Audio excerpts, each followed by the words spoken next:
好，外交部龙蟹斗林佳龙、吴钊燮，哇，说外交现在双手掌，因为吴钊燮做过前外交部长，经常前后人都处不好的，大家会拿两个来比，说谁的政绩比较好啊什么的。所以当时李登辉跟林洋港处不好有这个原因。林洋港先当台北市长，李登辉后当台北市长。林洋港先当台北省主席，台湾省主席，对，李登辉后当台湾省主席，他就会比嘛，一比就比出气来了，你知道吗？哦，那这个好，所以呢，现在《镜周刊》我想是一直是内部有人泄露了，写了好几篇，说林佳龙、吴钊燮呢恶斗还有内幕哦。那内幕呢，就是说这个，譬如说外交部今年呢每年都有特殊管道，就是到美国讨论什么安全会议啊等等。今年说外交部差一点都不知道这事情，后来呢知情人士说是因为经过林佳龙极力争取，外交部次长才一同前往，以后经常是部长去的啊。那另外呢，还有1部曲、2部曲、3部曲，哇，这么一大堆。说呢，林佳龙用田中光卡住次长职位，来组建自己的团队。因为外交部可能前任部长已经塞了很多自己人了，那你怎么办呢？常常很多时候你新的人去真的一筹莫展，那下面都不是你的人了。那2部曲，国安团队互动很奇怪。照理讲，我做什么会告诉你，你做什么告诉我。他们彼此不讲的，也不通的。3部曲呢，赵怡翔赵怡翔是这个吴钊燮重用的人英语也很好，在美国关系也不错。那所以呢，吴钊燮去访问华盛顿然后呢是表示呢，吴钊燮跟林佳龙较劲对美关系甚至呢这个还说当时呢要外交部长吴钊燮还透人去美国打听到底看这个合不合适等等那林佳龙当然说我是外交部长了怎么你呢那所以呢 JW 就是叫做 Jason Wu 就吴钊燮。GD 不是韩国那个是 Good Dragon， 吴钊燮是 Joseph Wu 然后呢 Good Dragon 好龙就加龙嘛就是简称叫 GD 跟 JW 全智龙哇，这简直GD 最近演唱会不得了大家记得都爆满好吧，所以呢这个说有的越权指挥高调邀功所以呢林佳龙跟吴钊燮形成一个恐怖平衡那说很多盟友都很尴尬，问说你们外交到底谁说了算？那就很奇怪但是谁才说了才算那另外呢，林佳龙当时访巴拉圭，是不是因此呢使赖清德要过境美国受阻了？因为当时我们就看到媒体就传过来嘛，从巴拉圭说赖清德要过境一先出来就见光死嘛，那怎么会知道呢？因为林佳龙去访巴拉圭嘛，他们就怀疑是不是林佳龙先透露的所以呢，这个被认为是阻挡了赖清德过去美国，搞得现在都很尴尬。你们讲了半天，对不对？人家都出去了，就他没出去。外交部驳斥说跟事实不符，不是我们搞不好是你们了那民进党党团说呢？这次我们都处得很好，吴钊燮你这样，那像水乳交融一样，都是你们见不得台湾好的人提出来的你们是见不得台湾好，见不得我们林佳龙跟吴钊燮合作无间，对不对？吴世豪也说这叫空穴来风，见缝插针。我们看一下，应该被解读的是外交部门不分彼此的合作，而不是竞争，因为只有合作才能促成台湾在国际舞台上更能发光发热。如果任何内部竞争甚至斗争的传闻，我想都是基于一种揣测。因此呢，对于这种内部不和的传闻，可想而知，应该是来自于见不得台湾好的人所提出来的。那我们希望呢，国人都有他的智慧。好，黄国昌也补一枪，说吴钊燮养共谍，什么时候负政治责任？怎么到现在还都没事来，这个伟杰怎么看？我想我们台湾我们中华民国在目前在国际上的这样的一个局势是如此的这种不确定性的时候，其实我们在台湾的这个国安团队跟我们的外交部居然还在内斗。所以我就觉得说，不管是谁跟谁在比谁的政绩好不管是吴钊燮过去担任外交部长，就像刚刚赵大哥提到的，黄国昌问的，那你的那个共谍到底处理了没？到现在都还没有处理，而且呢，结果也没有一个告诉国人到底现在结果是怎么样。好，你现在是又跟林佳龙在这个外交的场域上来互斗。说真的，不管是到底，我想或许跟赖清德现在也是急于要有一些外交的表现啊，不管是他2028要竞选连任，或者是说他看到了他的前总统蔡英文呢，或者是他的萧副总统都到了国际上有很多的一个舞台，可以去受到很大的掌声。那他至于他在台湾的这个状况，不管是大罢免大失败之后，他在台湾的一个政治地位已经是遥遥非常危急了哦。那或许大家还可以回想到。记不记得大家前阵子林佳龙跟他们正国会所有的这些干部还发文力挺林岱华说真的，国际上风雨飘渺，国内呢他们的这个派系的这样的一个竞争内斗，也居然都完全在台面化。说真的，你们这些人对于台湾的国际的局势。台湾的国际的处境到底有没有把它放在心里面哦？那你国安团队居然还可以跟外交团队在那边互斗，说真的，到底现在未来台湾的国际的这样的一个展望，或是国际的空间可以增加多少？你应该清楚的告诉我们的国人，到底未来在这个明年4月美中的这个会面川习会之前，到底赖总统能不能过境美国？说真的，现在都是未定之天。结果你外交部跟国安会居然还可以这样子内斗，那内斗的过程当中，过去的共谍案一直到现在也都没有对社会大众有一个清楚的说明。说真的，你们这样对得起台湾民众对你们的支持吗？说真的，作为台湾的民众看到这样的状况，说真的，有时候难免都不生唏嘘啊。到底台湾什么时候？刚刚我想他们这个党团的干部来讲说，这都是见不得台湾好，谁不希望台湾的国际空间可以更加的扩大，台湾可以有更多的这个空间。到底现在这个关税谈判到底是结果是怎么样？说真的，国人现在都是问号问号再问号。我觉得呢，内斗应该可以停止了，赶快告诉台湾人民，你的国际的这个空间该怎么样来做？我们的关税到底是多少？对。因为常常有跟美国这个政要接触的一些的机会，因为我是台美这个国会联谊会的这个会长嘛，所以说跟吴钊燮其实在很多外交场合来有过这样的一个相处。我必须要说，真的持平来讲，吴钊燮在外交的能力展现上，绝对比林佳龙不管是在专业度或在语言的表达上面是来的比较高。而且吴钊燮他当过驻美代表，他当过这个外交部长，他在整个系统的掌握上面。以他这样的层次来去看林佳龙，而且林佳龙当初在接外交部长的时候也跌破非常多的人眼镜。虽然他在美国有这样的一个资历可是他过去跟美国没有太大的一个关联度，所以我觉得本质上面在这个专业程度上，吴钊燮就会认为林佳龙不如他。我觉得这是一个很本质的问题啊。所以你看，当初这个吴钊燮也很希望徐思俭来去担任这个，也透过他的关系去问过美国，因为他在美国还是有一些的关系。然后呢，这个当然让这个林佳龙非常的不爽。所以为什么于大雷？我说实在的，于大雷是一个很好的这个外交官但是当初他就认为是从拉美过来，怎么会是在美国？然后认为说他只是替代性的，就没有想因为这是龙蟹之争让我们的于大雷因此就可以留下来，否则我们大家都认为应该以他们的系统来说马上被换掉，反而他就因此留下来。但是他在这个美国的部分也守得相当的还不错啦，所以我觉得这个部分里面，拜托这不是谁看不得好民进党搞清楚，这是你们竞检好不好？你们最在乎的，完全就是掌握所有的最大的一个内幕的消息是他们传出来的，而且不断的用系列性的报道。你如果认为镜周刊对于黄国昌、对柯文哲的报道，你们就有任何疑虑，那你为什么对这个报道没有任何疑虑？那你为什么对这个报道你还提出质疑，认为说看不得你好？这本来就是嘛，过去到现在为止，而且我一直强调说，过去我们的外交系统那些外交官是经过很严格的考试，然后训练出来的，每一个人对于很多对外的发言是非常谨慎，而且对内来说是不太去传出额外的一些的耳语。就你看现在这些人浮上台面，自己吵架还不打紧，还吵出来给别人去看，这完全已经不符合外交跟国安这两大需要严守秘密的这样的一个管道了。我觉得这像什么样的话？所以这是无风不起浪。这件事情如果赖总统再不好好的解决的话，这个龙蟹之争我告诉你，这个东西会让台湾在国际上真的是难怪你也走不出台湾，真的是这个东西是一定要好好来观察。这件事一定是跟蓝营无关了，因为是他们内部人自己你捅我捅你才会出来的嘛。当然，潘南京。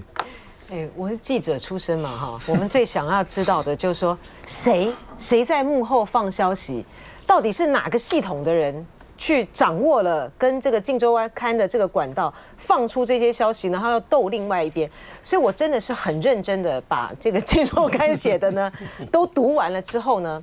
我觉得是林佳龙背后的这个系统是比较亲蔡英文跟萧美琴的这个系统。在放这个消息是要斗吴钊燮这边哈。我的整体的感觉是这样了哈。第一个就是说，国安会秘书长呢跟这个外交部长之间呢，双方呢就掌控这个对外事务的那种争这个权哦，主导权。这常见的，这不是在这个吴钊燮跟林佳龙的时候才会发生的这个事情。可是这么难看呢，确实很罕见哈。第一个，这也是极品，就是对，这真的是极品，而且我觉得非常好看。然后呢，因为呢，他们在外交上面没有成绩，没有任何的成绩，然后对美关系呢，到现在为止没有建立起任何的管道跟川普现在的系统，然后还斗成这个样子，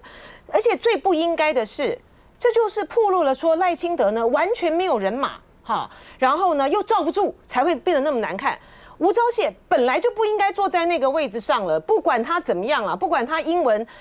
比这个林佳龙好，或者是说他在各方面有的他们的经历，光是共谍在他身边，他就应该要换下来了。怎么可以有一个国安会秘书长旁边有共谍还做到现在，然后又不到这个立法院来接受这个询答？赖清德找不到人，换不掉吴钊燮。然后吴钊燮呢，在第一次从陈水扁当总统，然后到蔡英文，到这个赖清德哈。其实呢，就是除了这个民进党呢引用了老南蓝啊，或者是学者像这个过去的一些人这个之外的话。这个吴钊燮就几乎是等于民进党里面的外交教父了哈，好像没有人的资历啊，各方面呢能够这个超过他，这本身就是一个笑话。就说这个吴钊燮呢，他不要说他在对美在驻美代表的时候有弄下多好的成绩，在外交圈里面的人都知道了哈，就是他有很多很狗皮倒灶的事情，我觉得只是因为这个外交官呢，大家互相就是为国家留点颜面，没有把他爆出来罢了哈。然后讲回到他跟这个林佳龙之间的这个斗争，我为什么会觉得说是比较亲这个蔡英文跟萧美琴这个系统的人呢，放出来这个消息要把吴钊燮呢压下去啊？因为我们从最近的看出来，就是不管是萧美琴。到去欧洲议会哈，这个 IPAC 那样发表的那样的演说，还有这个蔡英文不是又到柏林去吗？就一连串的这个举动，然后这个林佳龙呢在旁边呢非常的高兴哈，然后一直在推这两位呢到这个国际舞台上去。所以我觉得好像林佳龙的这个系统，正国会的这个系统，已经跟小英系统呢做了更进一步的连结了哈。这个是第一个。第二个是葛莱仪的那篇的谈话那个报道里面呢，中间呢夹了一段是说，如果说赖清德他没有办法在今年年底的时候过境美国访问的话。比较有可能的哈，是推蔡英文到美国去过境。天哪！如果说这个推蔡英文，真的到时候是赖清德去不了，然后又是蔡英文去的话，你说这个对于赖清德来讲，不是双重的打击吗？就是再一次的打脸这个赖清德，表示你赖清德呢就任到现在，你对于川普的团队来讲的话，他是完全不对，就完全不信赖的。然后呢，只有萧美琴，只有赖清德这边呢，这蔡英文这边呢，才能够在国际上面露脸，才能够有这个曝光度。我觉得对于这个现在在国内的各种的声望呢，岌岌可危的赖清德来讲，我觉得他更应该小心的是这个部分吧。是不是萧美琴未来有可能取而代之，或者是说蔡英文这个系统他们在操作一些东西，是要跟赖清德的新潮流系统在叫板？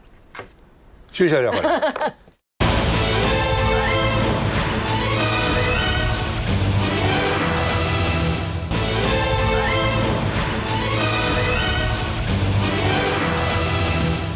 大陆全球要抓捕沈伯洋吗？全球通缉令，因为他跟大部分国家都有邦交哦，这种国际刑警抓啊，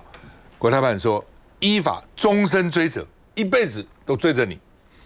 说我这是针对极少数的台独分子，对广大的台湾同胞是不会抓你们的哦。那赖清德对韩国瑜喊话，说你不应该，他是立法院的立法委员你当立法院长不应该声援沈伯洋吗？应该讲话啊。国民党委员就说，王宏威就说啊，你赖清德是总统对不对？那我们选你干嘛？你没有担当啊，你应该来救沈伯洋啊，你跟大陆应该喊话啊，应该跟他沟通啊。那韩国瑜他说他的这个办公室挂了一幅字，今天我才知道哈，因为我没有去过他办公室哈。他说是张什么给他写的？张炳煌写字写不错的，张炳煌。老牛高雄天文宫送的。老牛自知夕阳晚，不待扬鞭自奋蹄。就是说呢，它有一语双关了。就一个是老牛自知自己是已经夕阳无限好，只是近黄昏嘛，自己晚；一种是老牛真的知道天已经快暗了，这田还没耕完呢，不等到那个牧人拿鞭子打他，自己就很快的赶快走，赶快工作所以韩国瑜说他年纪也不轻啦，也不年轻啦，所以既然当了立法院长，就好好做，这个意思了哈。那不过当然，同样两行字为什么2个字，我就有点奇怪哈。就照讲不应该重复的不管了，不然那国文老师去讲了。那另外呢，这个是那韩国瑜的回应就是说，开始是这样说，意思就是说呢，这个不需要你告诉我了，我做什么我自己知道了，就这个意思哈。那后来大概觉得这讲的还不够，又说呢，你赖清德叫我声援沈伯洋，自己生病了，要别人吃药台湾安全有4只脚，第一只是中华民国，第2只是自由民主。第3是要维护台美关系，第4是维护两岸和平。第4只脚已经跛了嘛，对不对？所以呢，我院长要做2个保护，2个维护。你们生病了让别人吃药，两岸关系我们搞这么不好，怎么会这样子韩国瑜说，你干脆把台独赶快废掉，而且呢，不要说他是敌对势力，这样的话呢，至少两岸还可以沟通那卓荣泰就他们现在在接力骂来骂去你骂我，我骂你，我骂卓荣泰就接着骂韩国瑜，那说郑丽文拜共谍，中共抓沈伯洋，你为什么都不讲话那陆委会说朝野应该团结一心，谴责叫做跨境镇压这是跨境了嘛那另外呢，黄国昌说你们整天抗中保台，那现在只是剩下情绪勒索在野党喽，那你自己都不会做吗那国民党团说应该透过立法院有个两岸对策小组跟大陆交涉立法院有个两岸对策小组，现在有没有？没有吧？马伟不晓得，现在没有。他就说有没有？因为已经到成立啊，要成立是有的，现在没有人在做这件事啊，没有人在做这件事。陈水扁过来不是有那个组党团自己讲的，是那个对，是陈水扁时代是那不是有那个组织，但是一直不运作，还是连组织都没有了？没有，那个时候有设。陈水扁在的时候，可能也没有撤销，就摆那里就是，摆在那里也没有不活就变成这样，可能变成。来，马伟你怎么看？过去在马政府的时候，其实两岸的交流很频繁，所以其实可能也不需要透过什么样的小组因为大家都有很多的管道，不管是民间也好，不管是政府单位也好，其实都有。那时候其实大家也不觉得说，两岸有这么紧张，可是。一直到现在，我们看到现在沈伯洋这个例子因为你民进党到现在还在喊话，包括赖清德总统说韩国瑜院长应该要出面，然后要所有的这些立法院的委员大家共同来声援。我想民进党怎么好意思说这一句话就在说要维护我们立法院的尊严。当你在发动大罢免的时候，你已经把立法院的尊严统统踩在脚底下了。而且在这个过程当中，有很多不管是立法院已经通过的这些3读的法律，其实他们也不愿意遵守，所以在都看得出来，其实民进党其实是不尊重所有我们立法院所决策的这个方向。那还有当然就是我们在看到的，像你们一直呼吁说我们大家应该团结一致对外，可是在很多村里长都到有之前或者公庙或者一些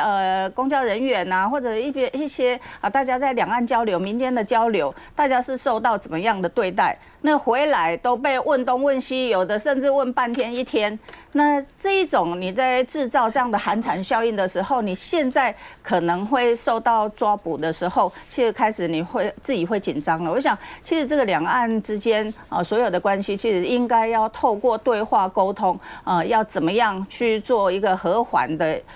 这样子的一个管道。我想这个是民进党应该要努力的部分呐。所以在这里我们还最不能接受的是，警政署还都是恐吓自己人，到现在他还呼吁我们所有的人说，不要随便宣传这个，不要以身试法。当你都用这些在恐吓国人的时候，你要怎么让大家可以团结起来？我觉得这个都是错乱的一个作为。那这个部分我们还是希望民进党其实应该要想想，应该要怎么推动才是。我们看相关新闻。分裂国家是严重的犯罪行为。沈伯洋发起建立台独分裂组织，大肆宣扬台独分裂谬论。对于沈伯洋这样破坏两岸关系、分裂国家的台独顽固分子，我们将采取一切必要的惩治措施，依法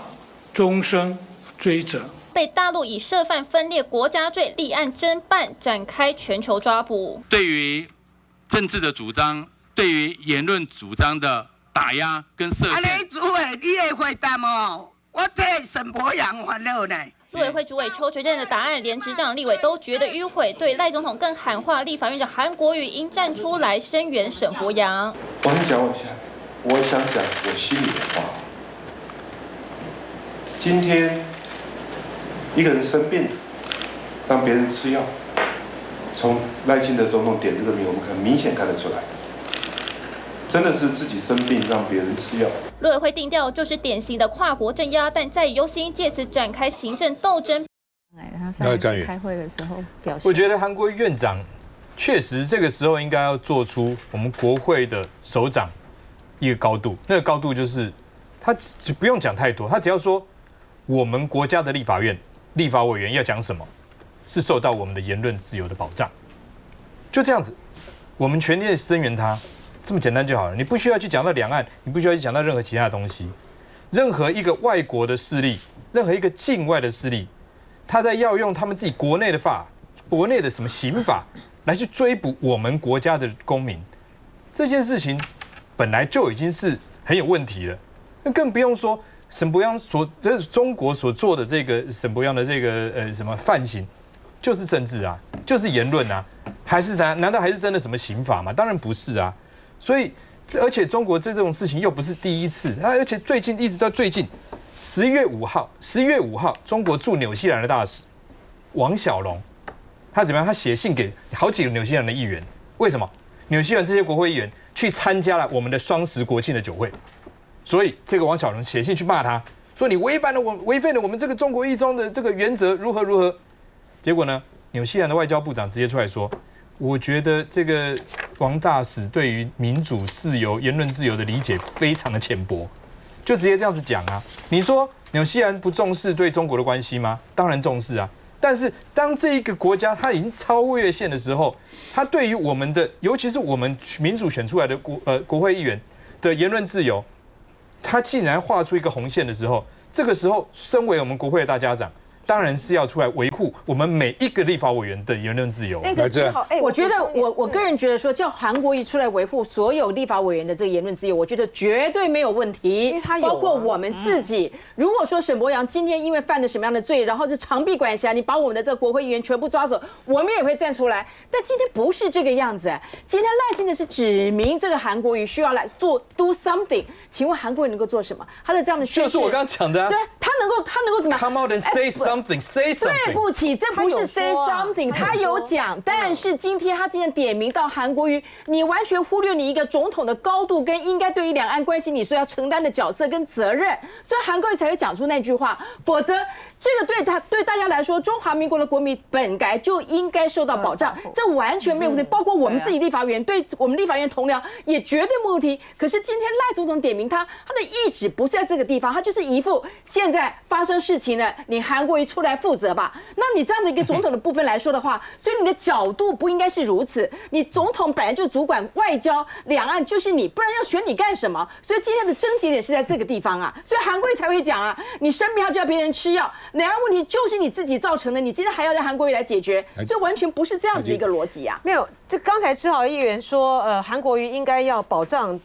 立委的言论自由。有啊，韩国瑜第一句就讲了，就讲这句话，他就说，身为立法院长，对每一位立委在立法院内言论自由、人身安全、质询关切国家大事时不受恐吓威胁，这是立法院长职责所在，这点毋庸置疑。然后后来他提出了这个4只脚，这个国家安全，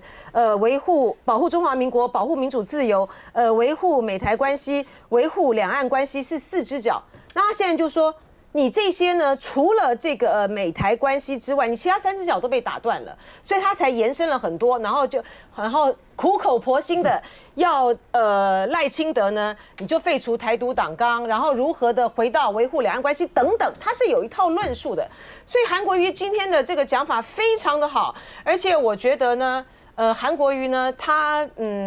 这个屡次的发言啊，从国庆的这个讲话到这次的讲话，其实越来越有那种总统的样子。哦，千万不要再跟他讲这个有太多政治联想。哦，基本上了哈，就是说，台湾因为统独在争议了哈，那好像慢慢到现在形成一个氛围，你喊台独可以，喊统一不行。其实都错的，他都有他自己的言论的权利。你要喊台独。像我反对你台独，但是我也尊重你有讲台独的权利啊。统一我也不赞成共产党式的统一，但是你要讲统一，你有这个权利啊。所以我再强一次，我反对民进党式的台独，我也反对这个共产党式的统一。但是你们都有权利讲嘛，大家都有资格讲，而不能说只有他可以讲，这叫政治正确，他不能讲，这就是这个非主流不是主流讲法，不可以的。所以沈伯洋他怎么讲那他是一个立法委员。所以基本上，立法院长保护每一个委员的安全跟权利，这是院长应该做的本来就应该做的。但是你要知道，立法院长有什么权利？立法院长除了在主持院会以外，他有什么权利？权利在赖清德手上党政军特行政权都在赖清德手上所以基本上我是觉得，赖清德基本上你现在两岸的最大的问题是两岸关系不好，两岸关系现在比较好吗？两岸现在连蔡英文时代的都没有，另外呢，你也没有沟通管道。沟通管道不是说是就沈伯洋而已，你现在有多少台商关在大陆的监狱里面，你知道吗？因为税的关系，因为这个关系的关系，很多都被关起来啊。谁去救他们？谁去关切他们？没有人知道该怎么做啊。有的还听了各种讲话，说要送红包给这个，结果也不见得有效。反正就拖了一堆人，最后呢徒劳无功。照理讲，都应该我们。在大陆的这个，特别是官方人，应该去看他们，去了解，通通没有做到。你保护了我他们赚钱很高兴外汇替台湾赚很多外汇，在大陆我们一年这个有差不多将近1000亿美金的这个出超，他们出的是谁保护他们？既没有沟通管道，也不能把两岸关系搞好，那这不是赖清德的责任吗？你要想想这个问题。你现在叫韩国瑜，他能做什么？他最多嘴巴讲立法委员很重要，你不要常被管辖不要怎样，最多只能讲到这里。但是真正能够改善两岸关系的，只有赖清德，只有行政部门嘛。休息一下再回来。